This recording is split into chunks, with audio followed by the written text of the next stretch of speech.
وہ دین کا کام کرنے والا ہے، وہ اگر اپنے حد تک کرے گا، محلے تک کرے گا، اپنی مسجد تک کرے گا، جو بالفرض جمعہ بھی پڑھاتا ہے 500-700 لوگوں کی زیادہ، جی جی جی، لیکن اگر وہی اپنی چیز سوشل میڈیا پہ اس کی پریزنس ہوگی، جی جی، اس پہ ڈالے گا، تو اب وہ 8 ارب آبادی میں سے 6 ارب لوگ جو ہیں وہ 6.5 ارب وہ سوشل میڈیا پہ ہیں، جی جی جی جی، ان تک اپنی بات پہنچا سکتا ہے، زیادہ ثواب کما سکتا ہے. لیکن اس میں پھر آپ نے دیکھا ہوگا ایسا بھی ہوتا ہے کہ ہم کوئی بات کر رہے ہیں تو پھر اس کے ایک اس کے جو کمنٹ سیکشن ہے وہ بہت زیادہ، ہر بندے کی اپنی رائے ہوتی ہے، وہ پھر ایک کنٹروورسی سی بن جاتی ہے. کیا کہیں گے؟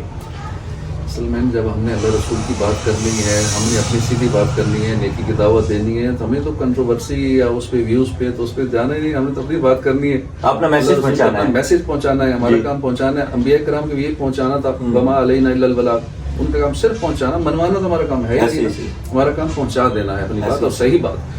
اور جو لوگ غلط باتیں سے سوشل میڈیا کا غلط استعمال ہو رہا ہے، جو لوگ غلط استعمال کرتے ہیں، پھر وہ گناہ جاریہ بھی ہے، جو اچھی بات کرتے ہیں وہ ثواب جاریہ بھی ہے. ینگسٹر کو کیا پیغام دیں گے سوشل میڈیا کے حوالے سے؟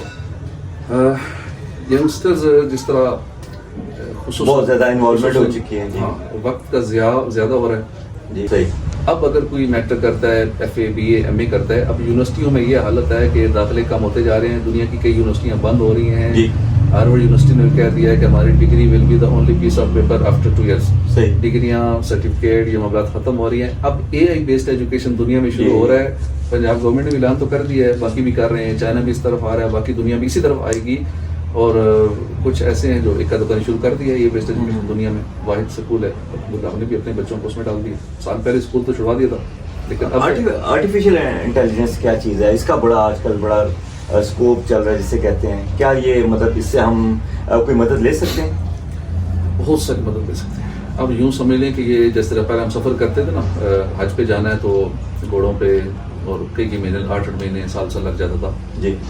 اب تو یوں سمجھ لیں کہ اب ہم جیسے جہاز میں 5 گھنٹے لگتے ہیں، لیکن چائنا نے جو ٹیکنالوجی یہاں پر لوگ ٹرین بنائی ہے وہ 600 کلومیٹر 2 سیکنڈ میں کر رہی ہے. صحیح ہے. اب یوں سپیڈ تیز ہو گئی ہے. اب اس سے پلان لیں جی، میں مانا جی 1 لاکھ کمانا چاہتا ہوں، آپ کو 10 پلان ود ان سیکنڈ، آپ 1 کروڑ کمانا ہے، آپ کو 10 پلان مل جائے گا. پتہ ہے میری اتنی زمین ہے، میں اسے کیا لگاؤں، میرا یہ آ جائے. اور 10 آپ کو پورا پلان، بزنس پلان دے دے گی. علم سیکھنا ہے تو آپ کے لیے آسان ہو گیا.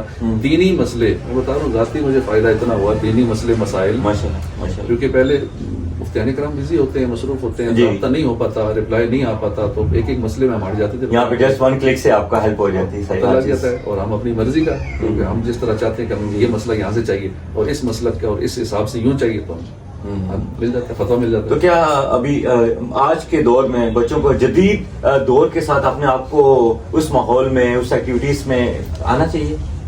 بالکل آنا چاہیے. جو ٹیکنالوجی کو اڈاپٹ نہیں کرے گا، اب دیکھ لیں کتنے سافٹ ویئر انجینئر مجھے آئے دن ملتے ہیں، ہمارے محلے میں کئی رہتے ہیں. جی. سافٹ ویئر ہاؤسز بنائے ہوئے ہیں، پائتھن لینگویج، C++، اب اینڈ پہ پائتھن آئی، اس کے ذریعے ایپس بنا رہے ہیں، سافٹ ویئر، ویب سائٹس وغیرہ. اب وہ چیزیں آبسلیٹ ہو گئی، اب وہ چیزیں ختم ہو گئی. اب جو ٹیکنالوجی سے نہیں چل رہا نا، وہ کام ختم ہو گیا ہے، کیا کریں بھائی، کام ختم نہیں ہوا، اب تو زیادہ کام ہو گیا. اگر اڈاپٹ کر لو، امیزون نے کتنے 12-13 ہزار ملازمین فارغ کر دیے، 9 کروڑ جاب دنیا سے ختم ہو رہی ہیں. ان کو صرف ایک لیٹر بھیجتے ہیں کہ you are replaced by AI آئی. کہتا ہمیں کیوں فارغ کیا گیا؟ Because you are replaced by AI آئی. اکاؤنٹس کا کام اے آئی ایجنٹ کر رہے ہیں، آپ کے اسسٹنٹ اے آئی ہیں. ایجنٹ کے ایک تو یہ خالی اے آئی ہے جو ہم یوز کرتے ہیں، Chat G P T, DeepSeek ہے، پرپلیکسٹی ہو گیا، جیمنائی ہو گیا، اور اس طرح کی چیزیں بہت سارے ہیں. جی. تو آگے جو اس کی اگلی فارم ہے وہ ہے ایجنٹ کے آئی. ایسے ہی آپ اپنے پورے بزنس کو آٹومیٹ کر سکتے. اب اس فیلڈ میں ایک بچہ، ینگسٹر 15 سال کا لڑکا، اگر اس کو آپ نے جیسے کہ رہنمائی کی ہے، ایک 15 سال کا بچہ اس فیلڈ کو جوائن کرتا ہے تو وہ غلط اسٹیپ طرف بھی جا سکتا ہے. کس طرح اس کو ہم چیک اینڈ بیلنس رکھیں اس چیز کو روکنے کے لیے کہ یہ اپنا صحیح ہی اس کا یوز کرے؟ ہم 15 سال تک کیوں ویٹ کریں بچے کا؟ 10 سے 15 سال کا کیوں نہ ہم بچے کو 8 سال سے اس لائن پہ لگا دیں. الحمدللہ میں نے لگا دی ہے. اور بچے 1 مہینے میں، میری بیٹی 12 سال کی ہے، وہ 31 ایپس کل تک بنا چکی تھی. ماشاءاللہ. مجھے نہیں بنانی آتی، ماشاءاللہ وہ بنا چکی، کیونکہ اس کو ایک لائن دے دی. جی. اب وہ چاہے وہی ایپس اوروں کو سکھائے، آن لائن سکھائے، پڑھائے، نہیں کرے، جو بھی کرے.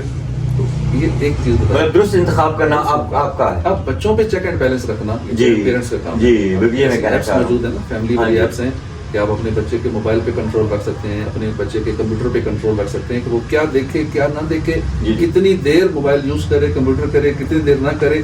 بعض کل بچے مجھے کہتے ہیں پاپا وہ ٹائمنگ تھوڑی سی بڑھا دیں, میں نے تھوڑا سا کام رہ گیا, میں ادھر سے کنٹرول, دنیا میں کہیں بیٹھا ہوں, میں ادھر سے تم کا ٹائمنگ وہ کر دیتا ہوں. زبردست. مجھے میرے سامنے سب آ رہا تھا. ایسے ڈیوائسز ہیں نا کہ اپنے بچوں کو دینا پڑے گا, مجبوری موبائل اب دینا پڑے گا.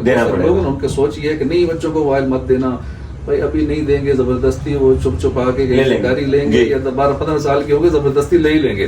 کیوں نہ جب وہ لیں اس وقت تک اس چیز کے ایکسپرٹ ہو چکے ہوں, ہم چیک اینڈ بیلنس رکھیں. دینا ضروری ہے, موبائل کمپیوٹر دینا پڑے گا. پہلے ان کی اس سے دوستی ہوگی تو پھر آگے کوئی ٹیکنالوجی میں آگے بڑھیں گے, گھر بیٹھ کے ارننگ کریں گے, علم سیکھیں گے, نالج سیکھیں گے. اور جو اسکولوں میں کتابوں پہ سلیبس پہ رٹے پہ وقت ضائع کر رہے ہیں وہ ان کا وقت بچ جائے گا. بہت شکریہ اعجاز بھائی, آپ کی آمد کا شکریہ. آپ سے مزید ہم گپ شپ کرتے ہیں لیکن دامن وقت میں گنجائش نہیں ہے. انشاءاللہ رمضان ٹرانسمیشن انشاءاللہ جاری رہے گی. ملیں گے آپ سے انشاءاللہ ایک نئے مہمان کے ساتھ, نئے رمضان ٹرانسمیشن کے ساتھ. اپنا خیال رکھیں. اللہ حافظ.